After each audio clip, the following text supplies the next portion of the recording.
Digital marketing seems to be the mystery that most entrepreneurs struggle with, and real estate investors are no exception. The truth is, there are multiple avenues to success. Those experiences will be best shared by the guests on this podcast. My name is Jason Wright, and I would like to welcome you to Real Estate Investor Marketing Stories. Hey, what's going on? Jason Wright here. Welcome to episode number 36 of the show. I'm going to mix it up for you a little bit today. I'm still going to give you some random thoughts like I do every show before we get into the guest piece, but I'm going to go motivational on you. You know, if you do anything long enough, you're going to eventually find success. So if you have a new idea, or you know what, let's just make it real applicable. If you're trying to raise capital, maybe you're brand new, maybe you've done a little bit. If you keep talking to enough people that have money to invest, you're going to find investors, right? It's just the law of averages. It's just a numbers game. Anything in sales or anything in relationship building or even in dating, it's really relationships as well. But it's like, if you have enough conversations, good things are going to happen. I tried a little bit to raise capital last year and I did not. I failed at that. The reason why is I only had a few conversations. You know, am I confident in what I'm raising money for? Yeah. Am I confident what I'm selling in my main business? Kind of our service proposition, education piece. Yeah. How do you make more money in a business once you find something that works? You have more conversations, you have more leads. It's really simple stuff. It's stuff you already knew before you tuned in to watch or listen to this show. And it's something we need to remind ourselves of, right? It's not just me, it's you, it's all of us, because it's easy to get comfortable. And sometimes, for me anyway, it sneaks up on me. I don't realize it. And I try to stay uncomfortable because honestly, comfort pisses me off. I have no interest in ever retiring, quote unquote, to where I sit around and start relaxing. I can't do that. I'm not wired for it. I'm a journey entrepreneur, so I like to always be doing and going after the next level and the next thing. So you want to raise more money, you want to grow your business, you want more out of life, have more conversations, take more chances. There's my motivational message for you. In this week's show, we talked to my buddy Alvin Scioneaux. And he had to tell me how to pronounce that last name, because the first time I saw it written down, I was like, dear God in heaven, I'm not even going to try. He's probably laughing right now. A very interesting dude. Played in the NFL for the Chargers as a linebacker. You may have already known that. Went on to be an aerospace engineer for 8 years. I want to say he has like a degree in physics too. Super smart dude. But the thing it's neat about him, I've hung out with him a few times and got to know him and even his wife a little bit. He's just real laid back, real chill guy, but phenomenal sense of humor. He is a founder of a company called Financial Athlete Capital, which makes a lot of sense since he's got the college and the NFL football in his background. I think he was even a personal trainer as well. Cool guy, knows what he's doing with real estate, not a rookie in that regard. Let's check out the conversation. I know you'll love it. What is going on, Alvin? Welcome to the show, man. What's up? Good to be here. Awesome, man. So I'd love to hear your story, how you get started with real estate investing, and we don't mind if it's the long or the short version, whatever works for you, man. Yes. So my journey really got started at a young age, working with my parents in their portfolio of like 25 units out in Louisiana, right outside New Orleans. And I was going on my dad with every trip to take care of some tenant relations or fix up the house, working on the siding, working on the AC. He kind of was the one-man show, and I was his assistant. So, the Batman and Robin throughout the portfolio. And as a young kid, I was middle school and, didn't really want to go. Saturdays, that's the cartoon days, right? Yeah. But it definitely helped me a lot in my progression now, just knowing how to mitigate a lot of aspects with tenants. I always say in real estate, we know that you make your money in real estate on the purchase, right? But also with the tenants, you mitigate all of your headaches, you mitigate all the chaos and nonsense that you may have to deal with when you actually take your tenants and you properly do a background check, you properly make sure they're a good thing, their income and things like that. So going through those proper steps to make sure you get the right tenants in the place will alleviate all the headache you may have to deal with if you don't otherwise, right? Mm-hmm. So, those type of components really stood out to me as a young kid. And now fast forward now, from going through being an NFL athlete, playing with the Chargers, working as an aerospace engineer out in California, and being involved in passive investments as a LP in syndications, and currently a GP now as well. So the progression has definitely went full cycle. Enjoyed the journey very much so, and managed my own properties out here in LA while partnering up as a co-GP on syndications elsewhere throughout the country. So it's been a fun journey. Very cool, man. I like it. So you mentioned LA. Is LA the only market you focus on, or what asset classes and markets do you kind of look at and why? So LA is the market that I focus on because that's proximity. However, when I can work in any market. I'm really market agnostic. Really, as long as the population is increasing, job growth is there, things of that sort. The demand is really there, and there's a good, trustworthy boots on the ground, some partnership that I can work with, and it's easily accessible for me to get to. If I got to take 2-3 flights to get there, it may not be ideal. LA is a huge market to where they got a lot of nonstop flights to most of the country.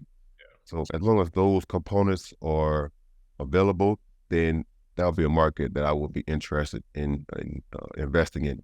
As far as LA, I focus more on the multifamily commercial side of things, all sizes, and I get a lot of REOs and foreclosures with just different broker contacts and relations out here in Southern California. So I kind of mix and match between the two, raising capital for the market out here, that the deals that I get, as well as partnership deals that has helped me scale tremendously. Partnerships have been a game changer for my portfolio and success in real estate. Yeah, it's really smart. It's a good point. You and I were talking before we started, and I'm raising money for a short-term rental fund if somebody else is. And then I'm starting to, just because when I get into something, I get into it, drive my wife absolutely nuts. But I'm starting to, I'm going to start building my own portfolio just for long-term hold for the family, show my wife and kids how to do it. And my interests are short-term rentals, maybe even small multifamily. We'll see. But you said something that's pretty important. It's got to be within a reasonable proximity to you, because if you get something in, Fargo, North Dakota, and you need to get there, I mean, it may take you a day to get there. It's a huge pain in the ass, man. I talk to people all the time who are new in the game of, they've never invested, they want to raise capital, and I start talking to them, and maybe they've done a little bit, but people have these horror stories like, yeah, I had to get somebody in this market, and I've never been there, but I invested anyway, and I couldn't get anybody to respond. So I have issues, and I can't get any contractors to respond. And I'm like, what a freaking nightmare. I don't want to deal with that crap. So one test I'm doing. Trickle-down effect. Absolutely. It's a trickle-down effect, because if it's hard for you to get there, then imagine how hard it is for property management to get there, and contractors to get there, and brokers to get there. Like I tend to want to focus at least on 100,000 population and more, just to have some demand, some type of options. So real estate is a team sport. We all there's so many players that you have to work with and collaborate with to make a project perform well. So you have to take all that into consideration. Yeah, it's a good point. Like, and what you're talking about, job growth and population, all that, and that's data. And we were talking again about data-driven decisions instead of emotion. I'm in St. Mary's, Georgia, so I've got Jacksonville to the south and Savannah to the north. There's some interesting markets there kind of in between, but because of those markets, there's contractors in the air to service stuff because it makes sense. So some of the things I thought about initially as I started thinking about stuff like this is like, this doesn't make any sense at all, So good stuff, man. I've met you in person and hung out with you. You're a pretty easy dude to hang out with and talk to. So you were born with that personality. But outside of that, like, what marketing strategies have worked for you so far as getting new investors to come into your business? So for marketing, my company, Financial Athlete Capital, Of course, as the name suggests, we focus on athletes. As a former NFL player myself, specifically NFL players, and one, it's harder to get NFL players on social media or YouTube as far as targeting them. So thanks, I'm on the NFLPA, the Players Association, leadership board as well. So speaking with them at events, once I make that direct contact and interaction, hosting webinars has been a great marketing aspect for me as well. Just getting, obviously getting that contact, following up with them, letting them know about different webinars where I go over the information so I break the webinar down into 3 components. Is the hook intro, then there's the information, then there's the call to action. It's the 3rd component. So the hook is really just letting them know why they want to be here. And then I start talking about myself to introduce me and what I'm doing. The information, the 2nd category section, is overview of this is what syndications are, promissory notes are, different ways you can invest passively into real estate, and how I'm doing case studies that has made me money so they can see, live data, live numbers. And then obviously the call to action is, hey, it's an opportunity I'm currently working on. These are our projections. This is the role you would play, the role I would play. Set the expectation right to where now they feel they have gotten to know me. They have gotten to know the concept and the investment strategy, and they have gotten to know what to expect in the future going forward. So, then it becomes now, all right, let me just check it out. Now they're more intrigued to have that first investment, $25,000, $50,000, whatever it may be. And then once that's returned, I usually try to do a quicker first investment just to get that first investment out the way. Yep. Then once we get to the 2nd and 3rd and 4th investment, they have a lot of money to invest. They're usually highly liquid athletes, typically are. So, that between the 1st and 2nd, that can be $200,000, $300,000 jump just, right there. So that's been a great marketing play for me that has worked well.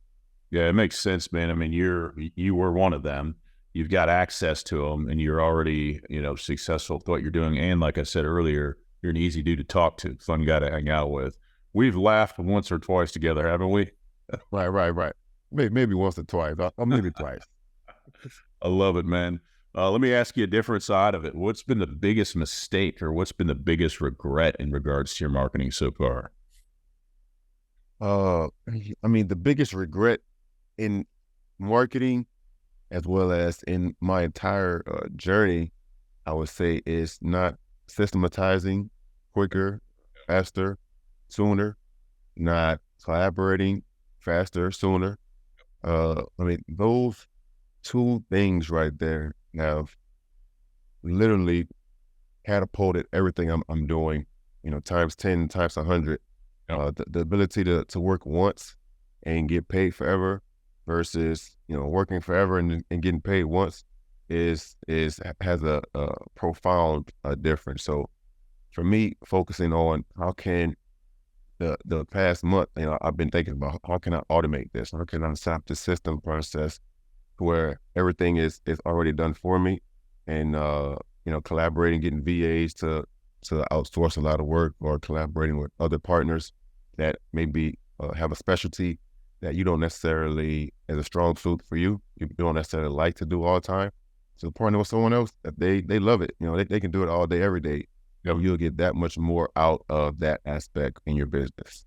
Yep, I agree. My biggest regrets are not doing certain things sooner. So if you ever talk to an old person, especially if they're at the end of their life, and you say like, what are your regrets? It's sad, but they all have regrets. And it usually comes down to, I wanted to go to New York City and try to dance, but I never tried. It's the stuff they never tried or never did because, they were scared to do it. And with marketing, a lot of times people are like, I know I should be doing videos, but the camera makes me scared, Okay, so you didn't do it. Now, you waste all this time or whatever. So I think it's a good lesson for business and for life. And I totally resonate with it as well.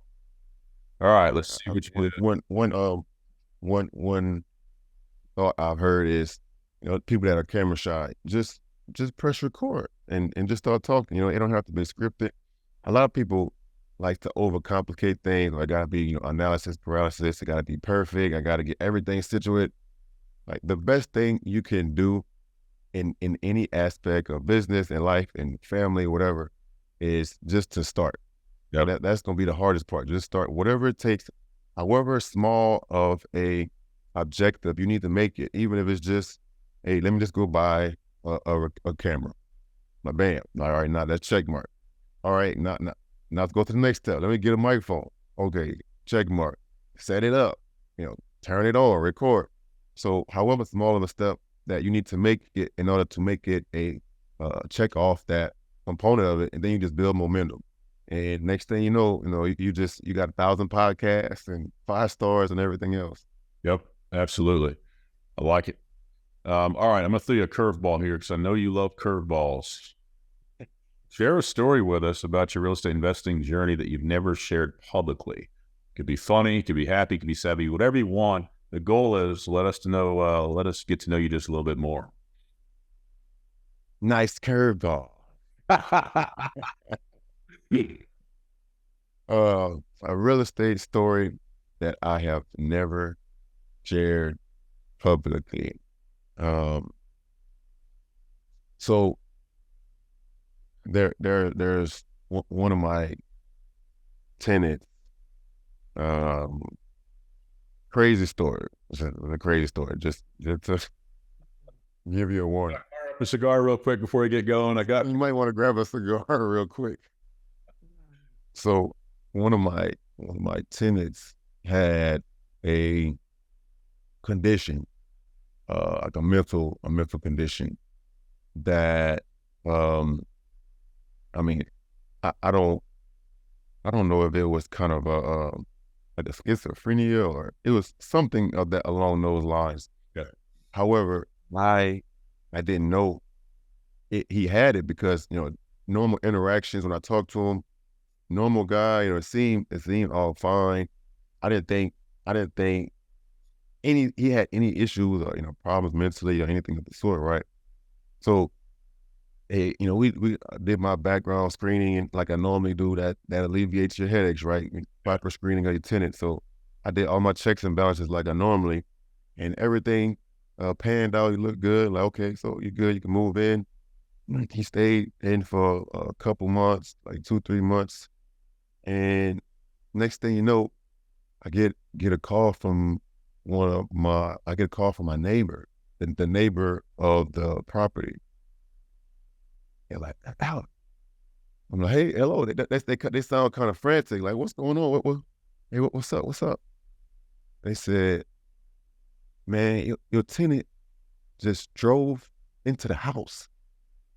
I'm like, into the house? What the hell you mean? Like, this is not it's not a joke. I hope not. I hope you're not, trying to punk me or something. He's like, nah, for real, man. They drove into the house. You come over here. I'm like, oh, shit. So I'm flying. I'm driving, proximity. Once again, you can easily get to your property. So this particular property is like 10, 15 minutes.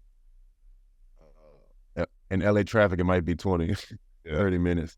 So I'm driving over to the property and I see the tenant, he's having a mental episode, basically. Yeah. He done drove his car, he's in the driveway, he slammed on the gas, drove through the fence. Luckily he didn't hit the actual structure of the house, but drove through the fence, the front fence and the back fence, along the driveway, because it goes all the way to the back of the property.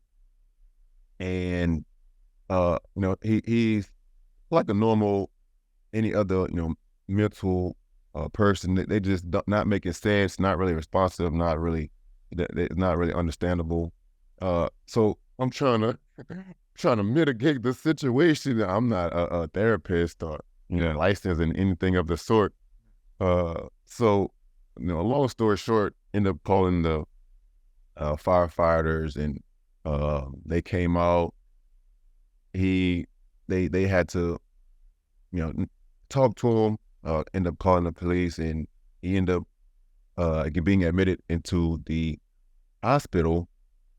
And later on, it come to find out he didn't take. He had medication that he needs to take for his mental component, but he didn't take it for the last couple of days and stuff, and it wears off, and then he had these mental episodes. End up talking to the parents, and they were saying, "Oh, this has happened twice before. He was supposed to tell you. We didn't want to tell you for him, and all this other stuff." I'm like, man, y'all left out a major component, right? Yeah. And it's not something that I would have known any otherwise, right? You can't do a background check or a brain test on people. So, long story short, I end up just letting them know, like, once I still was the one that was rehabbing him. So I got him to take his medicine, and eventually he came back to his normal state. And I was kind of explaining to him, hey man, this happened. Like, you did, they had a whole bunch of paramedics and fire trucks and police officers, like, out on the street in front of the house. They looked like a crime scene or something. So, and he was, he blacked out. He didn't pretty much know anything. So I basically was just telling him, unfortunately, I can help you, move somewhere else, or, you can't stay in the property. Various ways they broke the lease, right? So I ended up giving them like a couple of weeks or so to move out. And this is in LA. LA is notorious for not being able to get your tenants out, and you hear all these horror stories. But even in that instance, because I greened the tenant up to as much as I could have, and without the mental component, I still was able to mitigate that situation, have the tenant out within a couple weeks. So, I mean, the moral of the story is you make your money in real estate on the purchase, and you mitigate all of your headaches dealing with tenants on the screening of your tenant as well.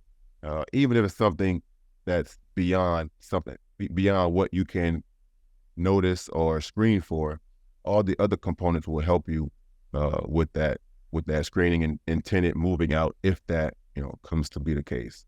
Absolutely. It was a crazy situation. I mean, that was, imagine, a quick overview of it. So the craziest thing I've heard on this show, I'm going to give you the highlight. Try not to smile. Do you think you can do this? Okay. So the person I was talking to said I was evicting somebody, and they knew it was coming. So he pulled up to the property, and they were outside butt naked, taking a number 2 in broad daylight outside. In a minute. That's not normal. Hey, hopefully it wasn't hot outside, because it'd be even worse. That's just so crazy, though. All right, moving on. Yeah. All right, so let's say you meet a new person, which I'm sure this happens to you all the time, and they want to raise capital. They want to get into real estate investing. What's the one piece of marketing advice you'd give them right now? The one piece of marketing advice I would say is to really let it be known. Nobody can help you or partner with you or show you any type of mentorship or coaching if they don't even know what you are looking to do or where you're looking to go, right? So let everybody you interact with, meetups, let people know what you're doing, what you're trying to get out of real estate investing. Post on social media. Let all your social media friends know what you're into now, what you're investing in, what you're looking, where you're looking to grow. Join masterminds like we're in. Go to conferences, meet people. So that's the number one marketing you can do for any business or any endeavor you're trying to go out, because the know, like, and trust component, right? A lot of people familiar with the know, like, and trust when you're investing with someone. And I always ask people, what's the most important out of those 3? Know, like, and trust. People typically say trust. Trust. You got to trust someone. That's the most important. Yeah. In actuality, trust, you trust someone that you like. So trust comes after like. Yeah. And you can't like someone if you don't know them. Yep. So know is the number one thing that is most beneficial for those that trifecta. Yep. So when it comes to marketing, it's the same exact thing. Let it be known, and then you can build on from there. Yeah, I think it's great advice. And I'll tell you, I just got done doing 3 trips this month, and I'm pretty social, so when I go and meet people face to face, and you go through anything with them, like this last week, we went 20 miles off-road in the desert and side by sides. Man, that was wild. Rocks and dust and crazy stuff happening. All kinds of, I mean, that kind of experience brings people closer, right? Especially the people, and everybody's driving, but there's no replacement for the human touch. Yeah, it's not scalable, but if you can develop relationships with the right people, man, it can radically change your business, right? One person be super influential to hundreds more that may come to know you. So really good advice. And yeah, based on my experience, it's super powerful. All right, so we're recording this late October 2023. As you look forward to the end of the year, what are you most focused on in your business between now and then? Most focused on in my business to accomplish through the end of the year. I want to at least close a couple more multifamily properties. Right now, I'm finalizing a 7-unit in Hollywood. This is a crazy deal. I need to tell you about it. This is one of the things I want to do before the end of the year as well. And so it's a 7-unit in Hollywood, California. It was originally listed for 1.5, negotiated down to 1.2. It sold 5 years ago for 1.75 million. 5 years ago, we're getting it down to 1.2. We just got the appraisal in on it three days ago. It appraised for 3.1. Okay. About almost $2 million in equity. We're going to renovate it and add an ADU. That's the first play. It's also R3, Tier 3 zoning. Yeah. So that means we can build up to 50 units on it as well. But then there's a development play on it on the back end, which we can either, sell RTI, ready to issue with the permitting, or just develop the property ourselves. So, and this is one of the foreclosure REOs that I mentioned that I get a lot of out here in Southern California. But the bank lends in 30 different states as well and other markets. So if any of your listeners is looking to collaborate or connect on that front, we can definitely reach out and connect later on that. But that's one of the main things I'm looking to finalize, to get that project underway throughout the rest of the year. And then also get a couple more just to close out the year, just to get those started, I like to get the snowball effect, that build that momentum. The more the merrier. At least try to close something, even if it's a smaller deal. Yep. I give myself 30-day windows to get something under contract, and then you have your options, either wholesale it or partner with someone, or just buy it yourself, etc. Yep, I like it. I like to try to end the year with a ton of momentum, because like between Christmas and the New Year, business can get quiet, but I like to come out of the gates hard. So yeah, I have so much ambition right now. I was talking to my wife this morning. She's like, you need to break out this message over a week. It's too much. Overwhelming her. So I love it, man. So this segues into this nicely. If people watching or listening want to get more info from you, your deals, learn more about what you're doing, how can they do so? Absolutely. So I'm on all social media, A1 Scioneaux, my last name. So A, the number 1, and Scioneaux, Scioneaux. Alvin Scioneaux. You can search my name and I'll come up on all social media. You can also go to financialathletecapital.com. That's my book on passive real estate investing. You can also connect with me through that website as well. Awesome, man. Appreciate you coming on as always. And see you soon. Oh yes, Jason, definitely appreciate you for having me. Looking forward to more laughter. Yeah, in the future. You know what's coming. Absolutely. Thank you for listening to this episode of the show. I had a great time making it, and I hope you really enjoyed yourself listening to it. If you want to keep up with all things Real Estate Investor Marketing Stories podcast related, I encourage you strongly to go to reimarketingstories.com and signing up for our podcast newsletter. We will simply keep you up to date with what's going on with the show, new episodes, and things like that. reimarketingstories.com. So hopefully today's episode and the other episodes that you'll listen to will remind you that as a real estate investor, everybody starts at the beginning, okay? Our guest today and the other guests that you will hear on this show will share their real story, right? They'll tell you what worked, what didn't work. And I want you to remember one thing, if you remember nothing else today. It's possible for you too, okay? Never stop going and keep following your passion. Finally, today's show has been brought to you by capitalraisingautomations.com. If you're an active capital raiser and you are ready to learn the 3 areas that are holding you back from raising more capital, I strongly suggest you check out capitalraisingautomations.com. Check out our free 10-minute video there, and you let me know if it doesn't provide you value. I'm sure it will. All right, thanks again for listening to the show this week. Hope to see you next time. Take care.